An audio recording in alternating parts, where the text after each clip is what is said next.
ஒரே வீட்டுல இருந்தாலும் ஒருத்தவங்களுக்கு ஒரு மாதிரி டேஸ்ட் இருக்கும். உதாரணத்துக்கு சாம்பார் எடுத்துக்கோங்களேன். ஒருத்தவங்களுக்கு கத்திரிக்காய் சாம்பார் பிடிக்கும், ஒருத்தவங்களுக்கு முருங்கைக்கீரை சாம்பார் பிடிக்கும், ஒருத்தவங்களுக்கு திக்கா இருந்தா பிடிக்கும், ஒருத்தவங்களுக்கு தண்ணியா இருந்தா பிடிக்கும். ஆனா எனக்கு இன்னைக்கு இந்த வீடியோல நான் செஞ்சிருக்க அரைச்சு விட்ட சாம்பார்னா அவ்வளோ பிடிக்கும். இந்த சாம்பாரை நான் எங்க வீட்டுல இருக்கவங்களுக்கு செஞ்சு கொடுத்து அவங்க அதை சாப்பிட்டு டேஸ்ட் பண்ணி சர்டிபிகேட் கொடுக்கறதுக்குள்ள அப்பப்பா நான் பட்ட பாடு இருக்கே.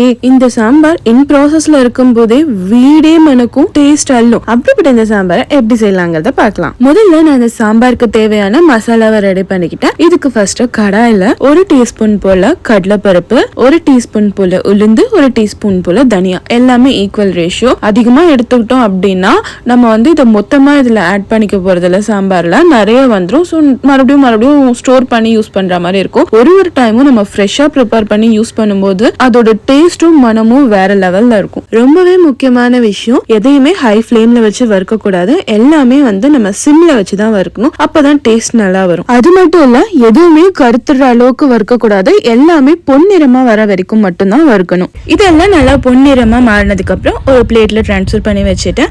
அடுத்து 1 டீஸ்பூன் போல மிளகு, அதையும் நல்லா வறுத்து அதையும் அதே பிளேட்ல டிரான்ஸ்ஃபர் பண்ணி வச்சுட்டு 10ல இருந்து 15 வரமிளகாய் சேர்த்து வறுத்துக்கிட்டேன்.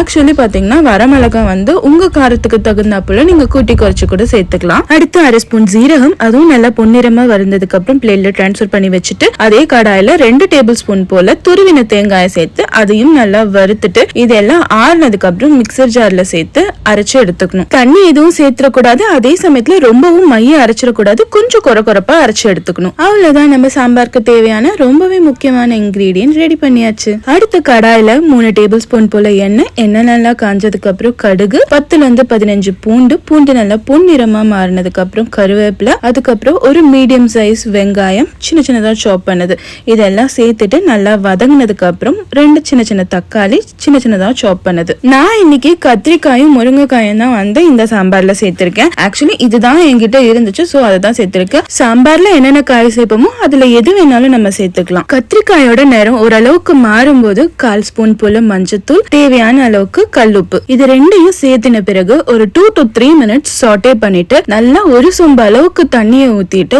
ஒரு 5 to 6 மினிட்ஸ் நல்லா கொதிக்க விடணும். இது நல்லா கொதி வரும்போதுதான் காய் நல்லா வெந்து வரும். நான் முதல்லயே ஒரு சின்ன நெல்லிக்காய் சைஸ் அளவுக்கு புளிய ஊற வச்சு கரைச்சி எடுத்து வச்சிருந்தேன். காய் நல்லா வெந்து வந்ததுக்கு அப்புறம் அந்த புளி கரைச்சலையும் சேர்த்துட்டு மீண்டும் ஒரு 5 மினிட்ஸ் நல்லாவே கொதிக்க விடணும். இதுக்கு நடுவுல நான் இன்னைக்கு இந்த சாம்பாருக்கு தொட்டுக்கிறதுக்கு முருங்கைக்காய் பொரியல் தான் செஞ்சிருந்தேன். இது கூட ஆக்சுவலி பொட்டேட்டோ ஃப்ரை செஞ்சோம் அப்படின்னா சூப்பரா இருக்கும். பட் ஆனா இல்லை, அந்த காரணத்தால் நான் முருங்கைக்காய் பொரியல் செஞ்சிருந்தேன். புளி கரைச்சல சேர்த்து ஒரு 5 மினிட்ஸ் கொதிக்க விட்டதுக்கு அப்புறம் நம்ம அரைச்சு வச்சிருந்த மசாலால இருந்து 2 டேபிள் ஸ்பூன் போல மசாலாவை நான் இது கூட சேர்த்துக்கிட்டேன். மிச்சம் இருக்கிறத ஒரு ஏர்டைட் கண்டெய்னர்ல ஸ்டோர் பண்ணி அடுத்த முறை சாம்பார் செய்யும் போது யூஸ் பண்ணிக்கலாம். 100 கிராம் அளவுக்கு தோரம்பருப்பை வாஷ் பண்ணிட்டு குக்கர்ல போட்டு வேக வச்சு எடுத்திருந்தேன். எப்பயுமே நான் சாம்பாருக்கு தோரம்பருப்பை வேக வைக்கும் போது 1/2 வெங்காயம், 1/2 தக்காளி, ஒரு 4 பல்லு பூண்டு, ஒரு 1/4 ஸ்பூன் ஜீரகம் போட்டு வேக வைப்பேன். அப்படி வேக வச்சு எடுத்தோம்னா டேஸ்ட் இன்னும் சூப்பரா இருக்கும். இந்த ஸ்டேஜ்ல இந்த வேக வச்ச தோரம்பருப்பை இது கூட சேர்த்துட்டு தேவையான அளவுக்கு தண்ணியை ஊத்திட்டு ஒரு 10ல இருந்து 15 நிமிஷம்